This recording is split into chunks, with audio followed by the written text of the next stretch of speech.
Welcome in everyone to the Larsonland podcast. I'm your host, Sawyer Hill, and as always, I'm here joined by my co-host Dylan Bradshaw. We come in here every single Wednesday and talk about all things involving the 2021 NASCAR Cup Series champion, Young Money Kyle Larson.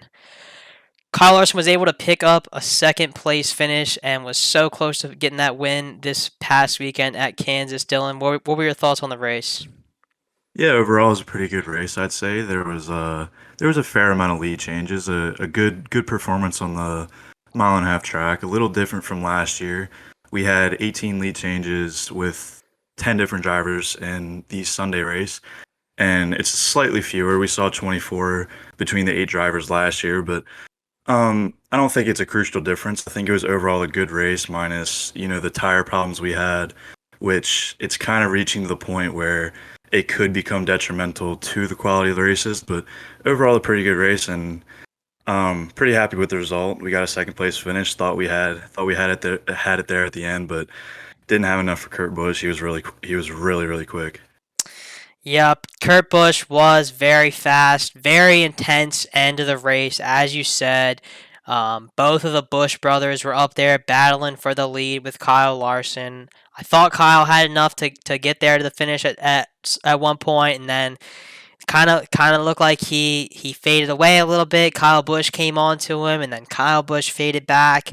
Kurt Busch got by Kyle, and Kurt just looked like he had the fastest car. I really think Kurt deserved that when he had the fastest car all day. And man, these Toyotas have really seemed like they've turned things around. I think pretty much all of the Toyotas. I think both of the 2311 cars were in the top 10, and then I think all four of the Joe Gibbs Racing cars were in the top 10 too. So tough day for the Chevy and Ford teams, but obviously did not affect Young Money Kyle Larson. He was still right up there battling with all of the Toyotas. Yeah, definitely. It was also crazy to see. We saw Kyle banging in the wall there a lot, and obviously that insane save he had near the end with Kurt Busch. That was just I was shocked he recovered that. That has to be like a top save in recent memory right there to keep the car in the race. But yeah, between banging the wall and falling back, he did a really good job, but just not enough for Kurt Busch. Congrats to Kurt Busch. I think that makes his ninth consecutive season with at least one win. So impressive to see him already get it in that 45 car for 2311, and that adds another person in the round of 16, just another winner. And we'll see if some we get some more winners this year. Kind of seems different than usual. We're not getting a lot of repeat drivers getting wins, but it's going to be interesting come playoff time. I think. Yeah, and this is kind of the thing that we talk about every single year since this playoff format has started. We haven't seen it happen yet, but I think this could be the year. I mean, it's possible that we could see more than 16 different winners before we get to that playoff, that final race for the playoffs at Daytona. And yeah, only like you said, what, five more spots left in the playoffs based off of points as we sit right now. Only two-time winners in William Byron and Ross Chastain. So I definitely think that there's some cars out there that can potentially still win some races. I think Tyler Reddick's been knocking on the door. I think Daniel Suarez, obviously the Trackhouse cars have been very fast. He's had some bad luck so far this season, but if they kind of get their things together there on that 99 team, he's going to be a contender for a win. And just a lot of guys that could still win. Martin Truex still doesn't have a win yet. He's always really fast. So gonna be interesting to see as we get closer to the end of the regular season here how many spots are available and if there is a driver with a win that doesn't end up making the playoffs. It'll definitely be interesting to see one driver that is, still knocking on the door for the win is Christopher Bell. We saw him in qualifying. He was just insanely fast. He looked like he was going to be the car to beat. He was making his way through there at the end. I thought he had a good chance, but yeah, like you said, a lot of drivers kind of knocking on the door. Larson's currently sits seventh in the playoff standings with his one win at Auto Club. So if he just needs to keep stringing together these good performances, get those DNFs like we saw at Darlington out of the way, and I think he'll be good come playoff time. I agree there. I think that this week at Texas is going to be a good week for the team to kind of relax. It's been a quick start to the season here. It's felt like it's blown by pretty quick, but this week at Texas, obviously Kyle Larson, the defending winner there at the All Star race, so. Maybe a good chance for this team to kind of just regroup and get back in a good rhythm. It seems like they've been knocking off some pretty good finishes outside of the stuff that they can't really control with like the engine problems and all that. But really just looking forward to the All Star race this weekend. Yeah, I'm looking forward to it too. And before we kind of get into the All Star race, I want to touch on a little topic with Kansas and tire problems. Okay, we've touched on this topic a little bit in the past, and it seems to still be a bit of an issue as we move forward in the season. It didn't start off too hot in Kansas. On Saturday, we had five different teams suffering tire failure, and Goodyear kind of touched on the topic of the importance of air pressure and how it can directly correlate to the amount of load on the car. And Logano and Buscher were forced to go in a backup car. Hamlin, Blaney, Stenhouse experienced issues before the race. McLeod, Suarez, Elliott, Byron, Truex, they made unscheduled pit stops with the failures. And then we saw the crazy situation with Eric Jones where they just could not get the tire off of the car. They were taking hammers to it. It took more than 10 minutes. But these excessive tire problems, they just seem to be, plaguing NASCAR in this Gen 7. And tire degradation is a good thing, but when do we reach to the point where NASCAR addresses this tire issue? Oh man, I think it's there's a lot of different kind of subtopics as we talk about this tire thing. Like you said, there was the issue with Eric Jones and not being able to get the single lug off, and I think that's a little bit different. I think that is a problem that NASCAR needs to address, stuff like that happening, and how can they prevent stuff like that from happening in the future. But as far as some of the blown tires that we saw this weekend, like blown left rears, we did see a lot of them during the race, and I think it kind of just stems from these teams really not knowing with this next gen car where they need to sit as far as air pressures in these mile and a half races, and not being at some of these tracks.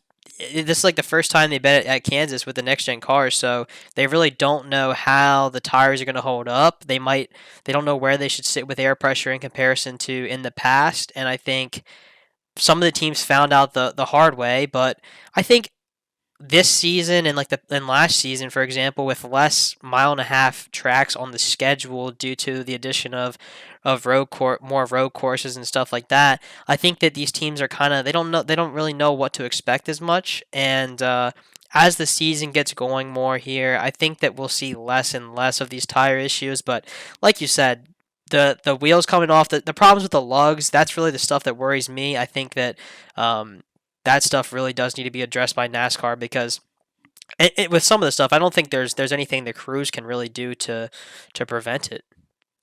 Yeah, definitely. I mean, I say this every week, kind of like a broken record. Everyone's still learning, but I think they do need to address something soon as we are still somewhat early in the season because come playoff time, problems like this, it would not be nice to see, especially for the five team. We would just not like to see that. So if it was, like one guy having an issue, two guys, but five different teams having issues with tires, it just makes you think that there's a problem with this. But I just hope it's addressed before playoffs come and NASCAR gets this issue fixed. Oh yeah, and like the Eric Jones thing, for example. I mean, he's a car that he's kind of beating on that door of the top 16. So I mean, if it comes down to a driver making it in on points or not, that's huge for that team. And maybe that's a team that it's gonna be hard for them to pick up a win. They've had good races so far this season, but that's a race that could potentially, looking back when they get to Daytona, that could be one that holds them out of being in the top 16 going into that first playoff race at Darlington. And the other thing is Kyle Larson. I mean, not many people know this because I don't think they mentioned it on the Fox broadcast, but there was one pit stop where Kyle, I think it was in stage one maybe, where Kyle came in and he came in for a pit stop in first, and he came out 10th.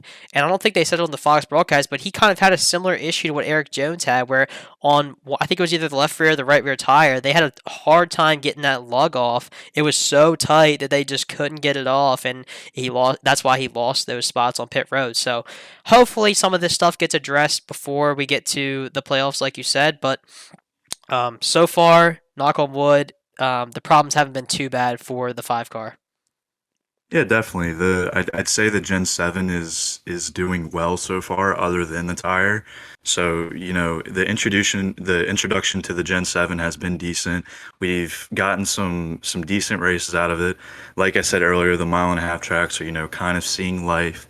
So as we go into Texas, I'm excited to see if the tires will, produce the same outcome as it did Kansas and these previous tracks. And I'm just hoping for a good race in this All Star at Texas. Yeah, the All Star race definitely one that I look forward to every single year. Um, they always have some unique format for that race. I think did you want to touch on that format a little bit, Dylan? Yeah, I'll go ahead and touch on the format. So, this race will consist of the 50 lap open race, and that race is broken into three stages of 20 laps, and 10 laps, and the winners of each stage advancing to the All Star race. The All Star race will consist of 125 laps, broken into three 25 lap stages and one final 50 lap stage, and the winner will obviously take home the 1 million at the end of the night.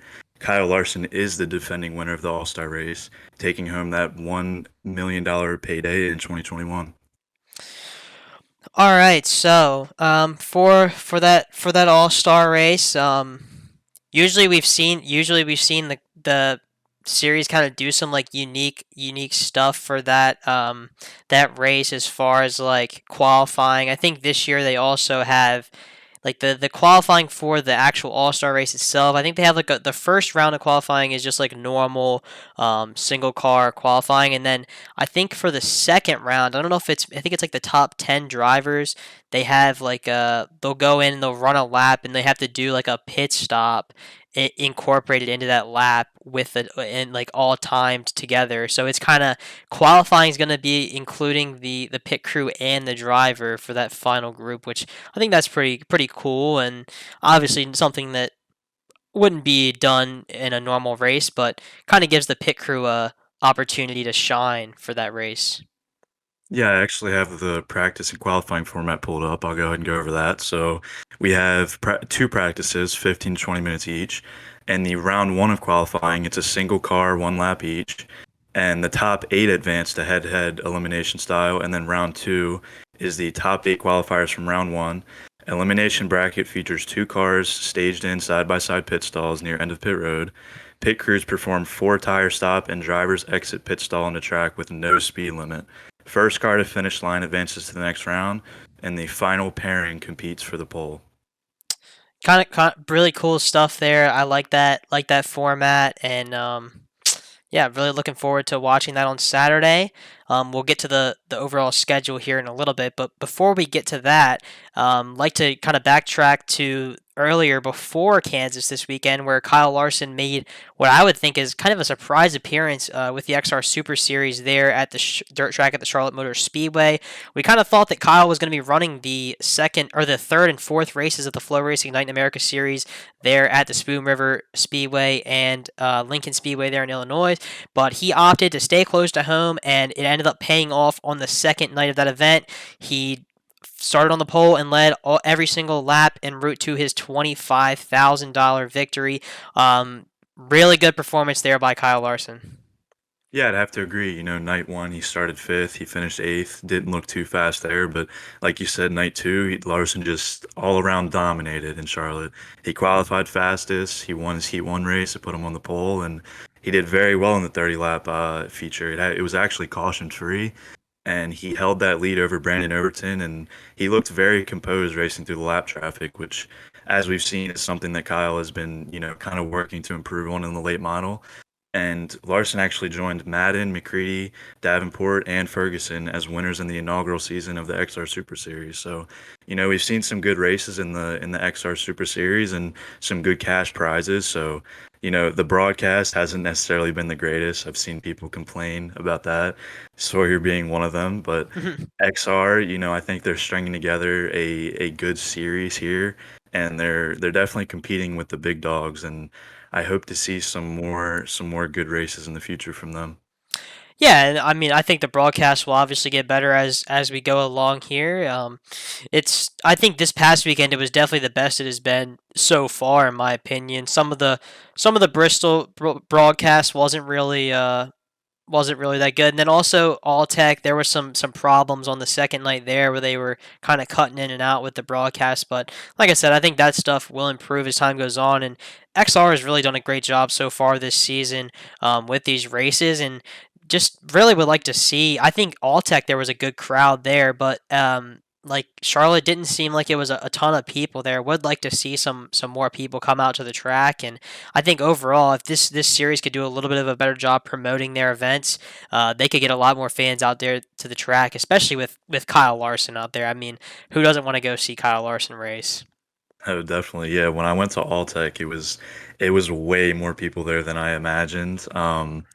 Yeah, just hope to see some bigger crowds there from XR. It is surprising to me how big their races are with the cash prize, considering, like you said, they don't pull in that crazy attendance. But yeah, just some nice racing there from XR, and we got the top guys in the world in the late model competing, and I listed off the names. They're all big names that have done well already, and they have a win. So yeah, would like to see Kyle race some more on that. We saw at Bristol with a little World of Outlaws controversy. So maybe Kyle is looking to race more of these XRs instead of the World of Outlaws in the late model. But time will tell. Yeah, and I mean, my biggest takeaway from this whole thing, like you said, was how good Kyle negotiated lap traffic there in that second night. I think that shows some big improvement from some of the other races, like at Port Royal, and then also at Bulls Gap. I know he wasn't in the lead at that one in that race, but also just kind of had a tough time with lap traffic there. But yeah, Kyle looks really good in that late model, and I know they're going to be taking a couple weeks off before they get back at it. I think at Tri City for like a 3 day show there. But yeah, this number six car looks fast, and I'm sure Kevin's going to get it all ready to go for those races in a couple weeks.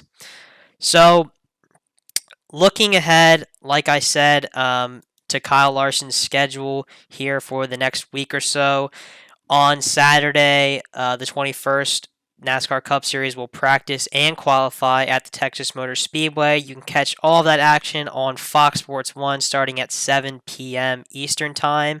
And then on Sunday, a little bit later in the night, this race will start at 8 p.m., the All Star race there on Fox Sports 1 as well.